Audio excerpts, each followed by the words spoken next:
ക്ഷേത്രമീഡിയയുടെ സമാധരണീയ പ്രേക്ഷകർക്ക് സ്വാഗതം. ആളല്ല ഞാനമ്മയെ വിട്ടിരിക്കാൻ, അമ്മയ്ക്കു ഞാൻ പോകിലുമെന്തു ഛേദം. അമ്മയ്ക്കിനി കുട്ടികളുണ്ടു വേറെ, എന്നാൽ എനിക്കില്ലിനി അമ്മ വേറെ.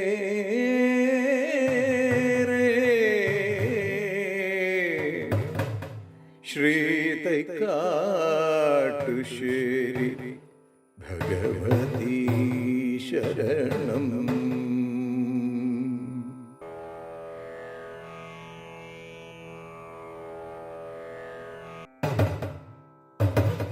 ശ്രീ ഭദ്രപ്രിയ. കുറുമ്പക്കാവിലമ്മ എന്ന അപരനാമത്താൽ അറിയപ്പെടുന്ന സാക്ഷാൽ വിശ്വമായിക കൊടുങ്ങല്ലൂരമ്മയുടെ ചൈതന്യം നിറഞ്ഞു വിരാജിക്കുന്ന പുന്നക്കീഴിൽ ശ്രീ ഭഗവതി ക്ഷേത്ര സന്നിധിയിൽ അമ്മയുടെ മഹിമാവിലാസങ്ങൾ തേടിയുള്ള തീർത്ഥയാത്ര ശ്രീ ഭദ്രപ്രിയ ഇവിടെ തുടങ്ങുകയാണ്.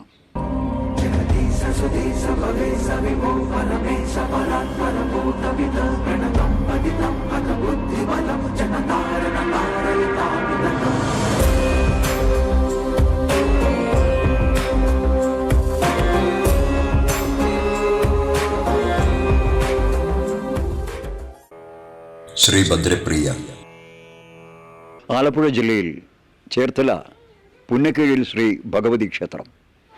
അനേകം നൂറ്റാണ്ടുകളായി ഈ കരയിലുള്ള ഭക്തമാനസങ്ങൾക്ക് എന്നും രക്ഷാകവചമായി വർത്തിച്ചിടുന്ന ഭഗവതി അത്യപൂർവമായ പ്രത്യേകതകൾ നിറഞ്ഞ ഒരു മഹാക്ഷേത്രം കൂടിയാണ് പുന്നക്കീഴിൽ ശ്രീ ഭഗവതി ക്ഷേത്രം. ദുരിതമാരണങ്ങളകന്ന് നാടിനെയും ജനപദങ്ങളെയും സംരക്ഷിക്കുന്നതിനു വേണ്ടി അന്നത്തെ നാടുവാഴികളും ഭക്തമക്കളും എല്ലാവരും ചേർന്ന് പ്രാർത്ഥിച്ചതിൻ്റെ ഫലമായി ഏലൂർ കളരിയിൽ വന്ന് കുടിയിരുന്ന ഭഗവതി നാടിനെയും നാട്ടുമക്കളെയും സംരക്ഷിച്ചു പോരുന്നു. മഹാസിദ്ധനായ തൈക്കാടിൻ്റെ നേതൃത്വത്തിൽ കൊടുങ്ങല്ലൂർ ചെന്ന് നടത്തിയ പ്രാർത്ഥനയുടെ ഫലമായി ഏലൂർ കളരിയിൽ ദേവി വന്നിരുന്നു എന്നതിൻ്റെ സ്മരണയ്ക്ക് ഇന്നും കുംഭഭരണി നാളിൽ ഇവിടെ നിന്നും ദേശത്താലപ്പൊലി കൊടുങ്ങല്ലൂരിലേക്ക് പോകുന്ന പതിവുണ്ടായി. അങ്ങനെ താലപ്പൊലി പോയ സമയത്ത് ഈ ദേവിയുടെ ഒരു പ്രതീകമാണല്ലോ ചെപ്പും കണ്ണാടിയും. നമ്മുടെ വാൾ കണ്ണാടി ദേവിയുടെ ഇവിടുത്തെ കണ്ണാടി പ്രതിഷ്ഠയാണ്. അപ്പോൾ അങ്ങനെ ഇത് താലത്തിനകത്ത് വയ്ക്കുന്ന ഒരു വിശിഷ്ടമായ ദേവിയുടെ അതേ സങ്കല്പത്തിൽ വയ്ക്കുന്നതാണ്. ഇതുമായിട്ട് ഈ താലം പോയ സമയത്ത് അവിടെ ചെന്ന സമയത്ത് ഇത് കാണാനില്ല. അപ്പോൾ എല്ലാവർക്കും വളരെ പരിഭ്രാന്തിയായി. ഇത് എന്ത് സംഭവിച്ചു, എവിടെ പോയി, ഇതെന്താ ശ്രദ്ധിക്കാതെ വന്നത്, അങ്ങനെ വലിയ ചർച്ചയായി. ആ സമയത്താണ് ഞാൻ നേരത്തെ സൂചിപ്പിച്ച കോമരം അവരിലൂടെ പറഞ്ഞു, നിങ്ങൾ പേടിക്കേണ്ട, ഇന്നടുത്ത് നിങ്ങൾ വരുന്ന സമയത്ത് വിശ്രമിക്കാനിരുന്ന ഒരു സ്ഥലമുണ്ട്, ഒരു പുന്നയുടെ ചുവട്. ആ പുന്നയുടെ ചുവട്ടിൽ അതിരിപ്പുണ്ട്. അതുകൊണ്ട് ഞാനിനി നിങ്ങളെ അവിടെ ഒന്ന് കണ്ടോളാം, എൻ്റെ ചൈതന്യം അവിടെ ഉണ്ടാകും, എന്നെ നിങ്ങൾ അവിടെ ഇരുന്ന് ഉപാസിച്ച് നിങ്ങൾ പ്രാർത്ഥിച്ചോളൂ എന്ന് പറഞ്ഞ് അവരെ സന്തോഷമായി ദേവി മടക്കി വിട്ടു. അങ്ങനെ അവർ പുന്നയുടെ കീഴ്, അതാണ് ഈ പുന്ന, കാണാൻ പറ്റും, ഇതാണ് പുന്ന. അതിന്നും അങ്ങനെ നിൽക്കും, നിറഞ്ഞ് നല്ല ഹരിത ഭംഗിയോടുകൂടി ഇന്നും നിറഞ്ഞു നിൽക്കുകയാണ് ആ പുന്ന. അപ്പോൾ ഇതിൻ്റെ കീഴിലാണ് അമ്മ ആ ചെപ്പും കണ്ണാടി ഇരുന്ന് ഇവിടെയാണ്. അപ്പോൾ എൻ്റെ ചൈതന്യമാണ് അവിടെ. അങ്ങനെ ശ്രീ കൊടുങ്ങല്ലൂർ ഭഗവതി ഇവിടെ ഈ പുന്നമരത്തിൻ ചുവട്ടിൽ വന്ന് കുടിയിരുന്നു. കാലാന്തരത്തിൽ ദേവി തൈക്കാട്ടുശ്ശേരി പുന്നക്കീഴിൽ ശ്രീ ഭഗവതി എന്ന പേരിൽ പ്രസിദ്ധയായി തീർന്നു. ഇന്ന് ഈ കാണുന്ന ക്ഷേത്രത്തിൽ ദേവി തൈക്കാട്ടുശ്ശേരിയുടെ രക്ഷകയായി കുടികൊള്ളുന്നു. മനമൊരുക്കി പ്രാർത്ഥിക്കുന്ന ഏതൊരു ഭക്തൻ്റെയും മനസ്സിലേക്ക് മാതൃവാത്സല്യനിധിയായ തൈക്കാട്ടുശ്ശേരി പുന്നക്കീഴിൽ ശ്രീ ഭഗവതി രക്ഷകയായി എത്തുമെന്നുള്ള പ്രസിദ്ധിയാർജിച്ച ഒരു വിശ്വാസമുണ്ടിവിടെ. ആ വിശ്വാസത്തിൽ അധിഷ്ഠിതമായ ഈ ക്ഷേത്രം ഇന്ന് ലോക പ്രശസ്തമാണ്. ദേവി ക്ഷേത്രത്തിനേക്കാൾ പഴക്കമുള്ള കോതേ ശിവപുരം മഹാക്ഷേത്രമാണ് ഈ ദേശത്തിലുണ്ടായ ആദ്യ ക്ഷേത്രം. വൈക്കം മഹാദേവ ക്ഷേത്രവുമായി അഭേദ്യമായ ബന്ധമാണ് ഈ ശിവക്ഷേത്രത്തിനുള്ളത്. വൈക്കത്തപ്പന്റെ പരമഭക്തയായ കോത എന്ന സാധു സ്ത്രീക്ക് വൈക്കം മഹാദേവ ക്ഷേത്രത്തിൽ പോയി ദർശനം നടത്തുവാൻ സാധിക്കാതെ വന്നപ്പോൾ ഭഗവാൻ കോതയ്ക്ക് ദർശനം നൽകി ഇവിടെ സാന്നിധ്യം ചെയ്തു. ആയതിനാൽ കോതേ ശിവപുരം എന്ന ഈ മഹാദേവ സന്നിധാനം അറിയപ്പെട്ടു. അനേകം അപൂർവതകൾ നിറഞ്ഞ ഒരു ക്ഷേത്രം കൂടിയാണ് തൈക്കാട്ടുശ്ശേരി പുന്നക്കീഴിൽ ശ്രീ ഭഗവതി ക്ഷേത്രം. ഈ പരിസരത്തിന് നമുക്ക് നോക്കിയാൽ അറിയാം അപൂർവതകളുടെ പ്രാധാന്യം എത്രത്തോളം ഉണ്ടെന്ന്. വിളിച്ചാൽ വെളിപ്പുറത്തെത്തുന്ന ഭഗവതിയുടെ നിത്യനിദാനങ്ങളിലും ആ മാസവിശേഷങ്ങളിലും ആട്ടോത്സവങ്ങളിലുമൊക്കെ ഈ അപൂർവതകൾ നമുക്ക് നിറഞ്ഞു കാണാം. തൈക്കാട്ടുശ്ശേരി പുന്നക്കീഴിൽ ഭഗവതി ക്ഷേത്രം വളരെ പൗരാണികമായിട്ടുള്ളൊരു ക്ഷേത്രമാണ്. ഭദ്രകാളിയാണ് ഇവിടുത്തെ പ്രധാന പ്രതിഷ്ഠ. വളരെ ചൈതന്യവത്തായിട്ടുള്ള ദേവീഭാവമാണ് ഇവിടെ കൂടി. അത് മാത്രമല്ല ഇവിടുത്തെ നിത്യനിദാനം, ആട്ടവിശേഷം, മാസവിശേഷം ഇങ്ങനെയുള്ള കാര്യങ്ങളെല്ലാം തന്നെ വളരെ കൃത്യമായിട്ട് പരിപാലിച്ചു പോരുകയും ക്ഷേത്രത്തിൻ്റെ അമ്മയുടെ ചൈതന്യപുഷ്ടിക്ക് വേണ്ടതായിട്ടുള്ള എല്ലാവിധ താന്ത്രിക കർമ്മങ്ങളും വേണ്ട വിധത്തിൽ ദേവസ്വം ഭരണാധികാരികളും തന്ത്രിമാരും എല്ലാവരും ചേർന്നുകൊണ്ട് ഭംഗിയായിട്ട് നിർവഹിച്ചു പോരുന്നതിനാൽ ഇവിടെ ഉത്തരോത്തരം അഭിവൃദ്ധി ഉണ്ടായിക്കൊണ്ടിരിക്കുകയാണ്. നിത്യവിധാനങ്ങൾ എന്ന് പറയുന്നത് ഇവിടെ രാവിലെ 5 മണിയാകുമ്പോഴത്തേക്ക് നട തുറക്കൽ, അതിനുശേഷം നിർമ്മാല ദർശനം, ഒരു 5:15 അഭിഷേകങ്ങൾ വിശേഷമായിട്ട് മന്ത്രങ്ങളോട് തന്നെ എല്ലാ അഭിഷേകങ്ങളും നടത്താറുണ്ട്. അതിനുശേഷം ഒരു 5:30 ഉഷനീതിയാണ്. അപ്പോൾ അത് ഉത്സവകാലത്ത് മാത്രമേ ഉഷ പൂജയായിട്ടുള്ളൂ. ബാക്കി എല്ലാ ദിവസവും രാവിലെ ഉഷനീധ്യം അതുകൊണ്ട്. അതിനുശേഷം ഒരു 6:15 എതിർത്ത് പൂജയാവുകയാണ്. അതിനുശേഷം നിത്യശിവേലി, അതായത് ക്ഷേത്രങ്ങളെ സംബന്ധിച്ച് നോക്കുമ്പോൾ 3 നേരം നിത്യശിവേലിയുള്ള മഹാക്ഷേത്രങ്ങളിൽ ഒന്നുകൂടിയാണിത്. പടിഞ്ഞാറ് ദർശനമായതുകൊണ്ട് തന്നെ അത് വിശേഷവുമാണ് ഇവിടുത്തെ നിത്യശിവേലിയും വരിക.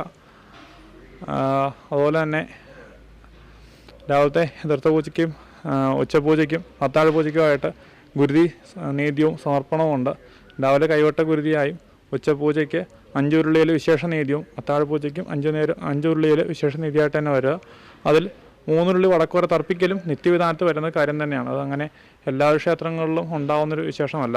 കാരണം നീതിച്ചത് തന്നെ വടക്കുവരെ സോപാനപ്പടിയിൽ തന്നെ തർപ്പിക്കുക എന്ന് പറയുന്നത് അത് വിശേഷമായി വരുന്ന ചടങ്ങ് തന്നെയാണ്. അപ്പോൾ രാവിലെ എതിർത്ത പൂജയും ശിവേലിയും കഴിഞ്ഞ് കഴിഞ്ഞാൽ ഏകദേശം 8 മണിയോടുകൂടിയൊക്കെ നമ്മൾ പന്തിയുടെ പൂജ കയറലായി. അത് കഴിഞ്ഞാൽ പിന്നെ ഉച്ചപൂജ ഒരു 10:30-11 മണിയോടുകൂടിയൊക്കെയാണ് അതേയാവുക. ഇവിടുത്തെ വിശേഷ നീതിയങ്ങളിലെ ആവുന്ന താമസം കാലഘട്ടത്തിനനുസരിച്ച് വരും. കാരണം അറനാഴി പോലുള്ള നീതിയങ്ങളൊക്കെ വളരെ വിശേഷമാണ്. അപ്പോൾ അത് ആവുന്നതും അത് ആക്കിയെടുക്കുന്നതിൻ്റെ തന്നതായ സമയക്രമങ്ങൾ വരും. അതുകൊണ്ട് ചെറിയ മാറ്റങ്ങളും അതിന് സ്വതേ വരാറുണ്ട്. ശിവേലി അടക്കം കഴിഞ്ഞ് ഏകദേശം ഒരു 11:30 സ്വതേ അടയ്ക്കാറാണ് പതിവ്. വൈകുന്നേരം ഒരു 5:30 നട തുറക്കുകയും ഒരു 6:45 സന്ധ്യാദീപാരാധന, അതിന് ശേഷമായി നിത്യം ഭഗവത്സേവയുള്ള സ്ഥലമാണ്. നിത്യം ഭഗവത്സേവയായിട്ട് നടക്കുന്ന സ്ഥലങ്ങളൊന്നാണ്. ഇവിടെ ഗണപതിയും നിത്യവിധാനത്തിലില്ല. ഇവിടുത്തെ വാവതോറും എല്ലാ മാസവും 1-ാം തീയതി മാത്രമായിട്ട് ഗണപതി ഹോമം നടക്കലുണ്ട്. അപ്പോൾ എല്ലാ ദിവസവും നിത്യം മുടങ്ങാണ്ട് ഭഗവത്സേവയും 1-ാം തീയതി കഴിഞ്ഞാൽ ആദ്യത്തെ വെള്ളിയാഴ്ച വിശേഷമായിട്ട് ത്രികാല പൂജ നടക്കുന്ന ഒരു വിധാനമാണ് ഇവിടെ നിലനിന്ന് വരുന്നത്.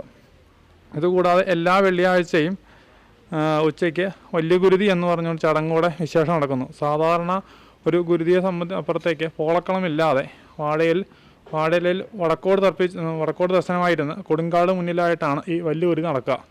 മിഥുനമാസത്തിലെ മകം നാളിൽ ഭദ്രകാളിയുടെ വാർഷിക ആചരണം നടത്തുന്നു. ആദ്യമായി അമ്മയെ ആനപ്പുറത്ത് എഴുന്നള്ളിക്കുന്നു. തുടർന്ന് ഉത്സവകാലത്തിന്റെ പ്രവാഹമാണ്. രേവതി ഉത്സവം ദേവിയുടെ ഉത്സവമാണ്. ഇത് ദേവസ്വം നേരിട്ട് നടത്തുന്നു. ബാക്കി ഉത്സവങ്ങൾ ക്ഷേത്രഭരണ സാരഥ്യം വഹിക്കുന്ന 3 കരയോഗങ്ങളാണ് നടത്തുന്നത്. 788 NSS കരയോഗം തൈക്കാട്ടുശ്ശേരി, 790 NSS കരയോഗം നടുഭാഗം, 791 NSS കരയോഗം തേവർവട്ടം. ഈ കരയോഗങ്ങളുടെ തിരഞ്ഞെടുക്കപ്പെടുന്ന പ്രതിനിധികളാണ് ക്ഷേത്രത്തിന്റെ ഭരണകാര്യങ്ങൾ നിർവഹിക്കുന്നത്. ഇതൊരു മഹാക്ഷേത്രമാണ്. തീർച്ചയായും മഹാക്ഷേത്രമാണ്.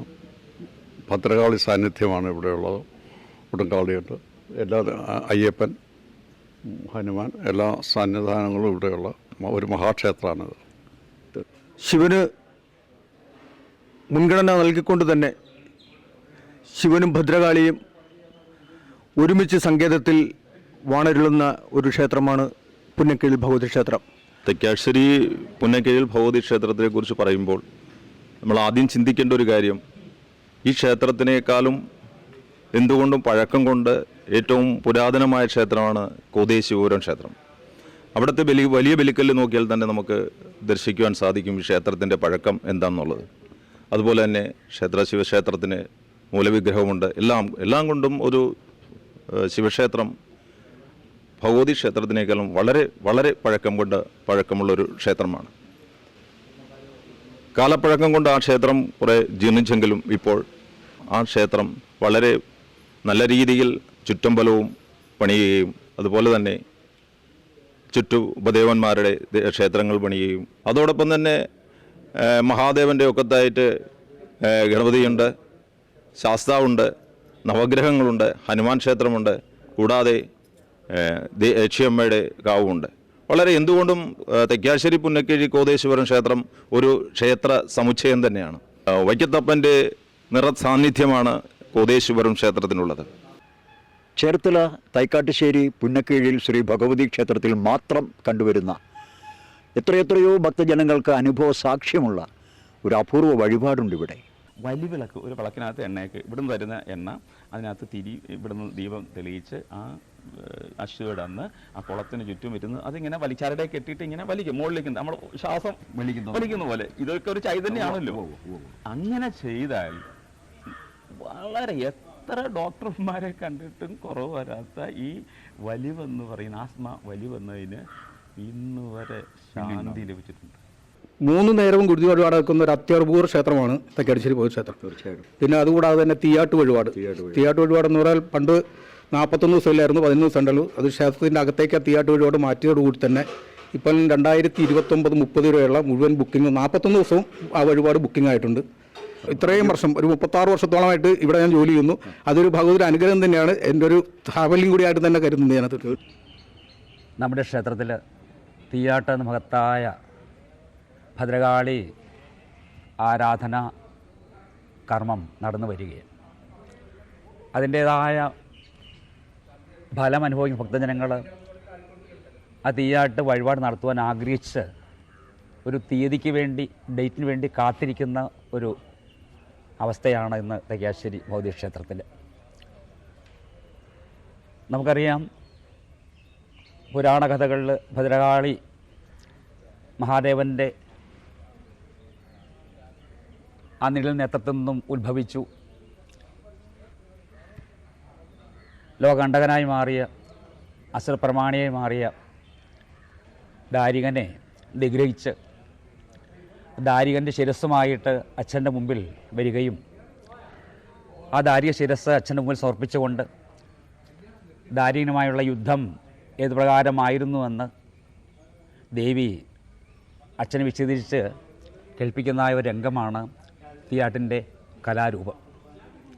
ഈ ക്ഷേത്രത്തിൽ 42 വർഷങ്ങൾക്ക് ശേഷം അപൂർവങ്ങളിൽ അത്യപൂർവമെന്ന് വിശേഷിപ്പിക്കുന്ന അനേകം ആചാരങ്ങൾ കൊണ്ടും അനുഷ്ഠാനാദികൾ കൊണ്ടും ഒക്കെ നിറവാർന്നതും വേറിട്ടതും വ്യത്യസ്തവുമായ ഒരു അപൂർവ വിശേഷം നടക്കാൻ പോവുകയാണ്. തൈക്കാട്ടുശ്ശേരി പുന്നക്കീഴ് ഭഗവതി ക്ഷേത്രത്തിൽ നവംബർ 3 മുതൽ 9 വരെ നടക്കുന്ന പള്ളിപ്പാന കർമ്മങ്ങൾ. ദേവിയുടെ ദോഷങ്ങൾ ഉച്ചാടനം ചെയ്യപ്പെടുന്നൊപ്പം ഈ പ്രദേശവാസികളുടെ ദോഷങ്ങൾ ഉച്ചാടനം ചെയ്യപ്പെടും. അതിന് എല്ലാവരും ഈ ക്ഷേത്രത്തിൽ വരികയും ദേവിയുടെ ഒപ്പം ഇരുന്ന് ഈ ദോഷങ്ങളിൽ മാറാൻ വേണ്ടി സർവേശ്വരനായ ശ്രീ പരമേശ്വരനോട് പ്രാർത്ഥിക്കുകയും പങ്കെടുക്കുകയും ചെയ്യണം. പള്ളിപ്പാന എന്ന് വിശേഷിപ്പിക്കുന്ന ഈ അപൂർവമായ മഹാകർമ്മം നടത്തുന്നത് ദേവിക്ക് സംഭവിച്ചിട്ടുള്ള ചൈതന്യ ലോപത്തെ ശാശ്വതമായി പരിഹരിച്ച് നിതാന്തമായ ഒരു ചൈതന്യ വർധനവുണ്ടാകുന്നതിനു വേണ്ടിയും മാത്രമല്ല ഈ നാടിനും ജനപദങ്ങൾക്കും ആയുരാരോഗ്യ സൗഖ്യാദി സമ്പൽ സമൃദ്ധി ഉണ്ടായി കാണുന്നതിനും വേണ്ടിയാണ് നടത്തപ്പെടുന്നത്. 2025 നവംബർ 3 മുതൽ 9 വരെ പള്ളിപ്പാന മഹാകർമ്മം നമ്മുടെ ക്ഷേത്രത്തിൽ നടക്കുന്നു. അതോടൊപ്പം ദശലക്ഷാർച്ചനയുണ്ട്. 42 വർഷങ്ങൾക്ക് ശേഷം നടക്കുന്ന ഒരു മഹാകർമ്മമാണ് പള്ളിപ്പാന. 1983 ഇത് അവസാനമായിട്ട് ഇവിടെ നടന്നത്. അതിനുശേഷമാണ് ഇപ്പോൾ ഇത് നടത്തുവാൻ ദേവിയുടെ ഒരു നിയോഗം, ദേവിയുടെ ഒരു അനുഗ്രഹം ഈ സമയത്തുണ്ടായി. അതിനനുസരിച്ച് ഞങ്ങൾ ഈ കാര്യങ്ങളുമായിട്ട് മുന്നോട്ട് പോകുന്നു. 9 വരെ പള്ളിപ്പാനയും തുടർന്ന് 5 ദിവസം അകത്ത് താന്ത്രിക ചടങ്ങുമുണ്ട്. അങ്ങനെ 7, 5, 12 ദിവസം ആണ് ഈ ചടങ്ങുകളെല്ലാം ഇവിടെ നടക്കുന്നത്. വളരെ ദശലക്ഷാർച്ചന ഇതിനോടൊപ്പം ഉണ്ട്. അതുകൊണ്ട് വളരെ ഭക്തിസാന്ദ്രമായിരിക്കും. രാവിലെ 5 മണി മുതൽ രാത്രി 12 മണി വരെ ഈ ക്ഷേത്രാങ്കണം വളരെ ഭക്തിസാന്ദ്രമായിരിക്കും. ഈ ചടങ്ങുകളിലേക്ക് എല്ലാ സജ്ജനങ്ങളെയും ഞാൻ സ്വാഗതം ചെയ്യുന്നു. എല്ലാവരുടെയും സാന്നിധ്യവും സഹായവും സഹകരണവും ഉണ്ടാകണമെന്ന് ദേവി നാമത്തിൽ ഞാൻ അഭ്യർത്ഥിച്ചുകൊള്ളുന്നു. 1000 കണ്ണുള്ള മഹേശ്വരിയുടെ ആത്മനിവേദനങ്ങളും മഹിമാവിലാസങ്ങളും പറയുവാൻ അനവധിയുണ്ട്. അതുകൊണ്ട് ശ്രീഭദ്ര ഇവിടെ അവസാനിക്കുന്നില്ല, തുടർന്നു കൊണ്ടേയിരിക്കും അമ്മയുടെ ശക്തിവിശേഷങ്ങൾ.